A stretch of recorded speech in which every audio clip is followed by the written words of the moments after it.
நம்ம எல்லாம் தௌஹீத் வாதின்னு தான் சொல்லிக்கிட்டு இருக்கிறோம். பெருநாள் வந்துச்சுன்னு சொன்னா உடனே ஈத் முபாரக் ஈத் முபாரக்னு வரும். எல்லாருக்கும் SMS வரும், போன் பேசுவாங்க. பாத்திருக்கீங்களா? அது என்ன ஈத் முபாரக் இப்படி சொல்ல சொன்னாங்களா? குர்ஆன்ல ஈத் முபாரக் வார்த்தையே இல்லை. ஹதீஸ்ல ஈத் முபாரக் வார்த்தையே இல்லை. எந்த ஹதீஸ் கிதாபுலயாச்சும் ஈத் முபாரக்னு பார்த்துருக்கீங்களா? கிடையவே கிடையாது. ஈத் முபாரக்னு என்ன ஆச்சு? இப்ப ஈத் முபாரக் நம்மளுக்குள்ளே வந்துருச்சு. இப்ப நம்ம தௌஹீதுல வந்துட்டு பிதஅத்தை விட்டு விலகிட்டோம்னு சொல்றோம். பேசிக்கல கரெக்டா இல்லாதனால ஈத் முபாரக்னு சொல்றீங்களா?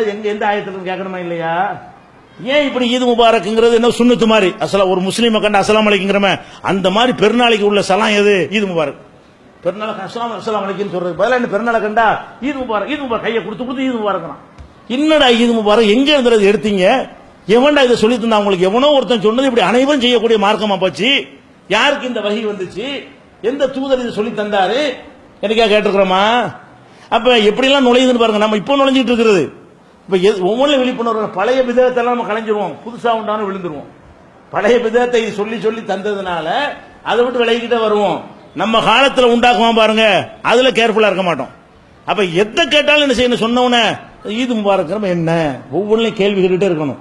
ஆதாரம் இருக்கா இல்லையான்னு தெரிஞ்சு ஆதாரம் இருந்தா செய்யணும், இல்லாட்டி என்ன செய்யணும்? தூக்கி எறிஞ்சிடணும். இப்படி நிறைய நிறைய பார்க்கலாம் அந்த மாதிரி சந்தர்ப்பங்களை.